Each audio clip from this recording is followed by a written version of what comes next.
এটা হচ্ছে সেই সূর্যমুখী ফুলের বাগান। এই দেখেন কত বড় জায়গা।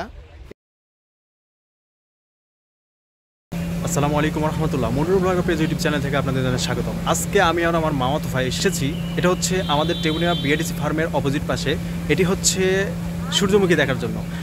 ফুলে ফুলে সাজানো প্রকৃতিকে যতই আপন করতে যাই ততই নিজের কাছে চলে আসে। আজকে আমি আর আমার মামাতো ভাই মিলে এসেছিলাম টেবুনিয়া বিএডিসি ফার্মের এই সূর্যমুখী ফুল দেখার জন্য। প্রায় চলে আসছি। দেখেন আমার পেছনে দেখতে পাচ্ছেন, এটা হচ্ছে সেই সূর্যমুখীর বাগান। এখন আসেন দেখি, আপনাদেরকে দেখাই। ফুলের সমারোহে সবাইকে জানাই স্বাগত।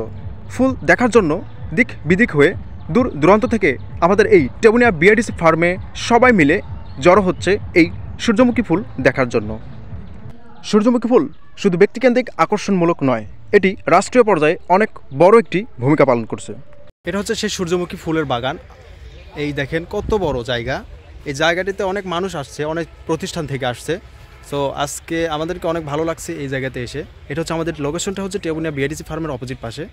দেখেন অনেক বড় কিন্তু একটা জায়গা।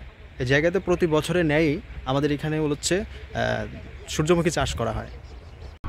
অনেকেই বলে থাকে যে এই সূর্যমুখী ফুল কেন নাম রাখা হয়েছে, তবে আমার কাছে মনে হয় যে এই সূর্যমুখী ফুল সাধারণত সূর্যের দিকেই মুখ করে বা তাক করে থাকে, যার কারণে এটিকে সূর্যমুখী ফুল নামে অবহিত করা হয়।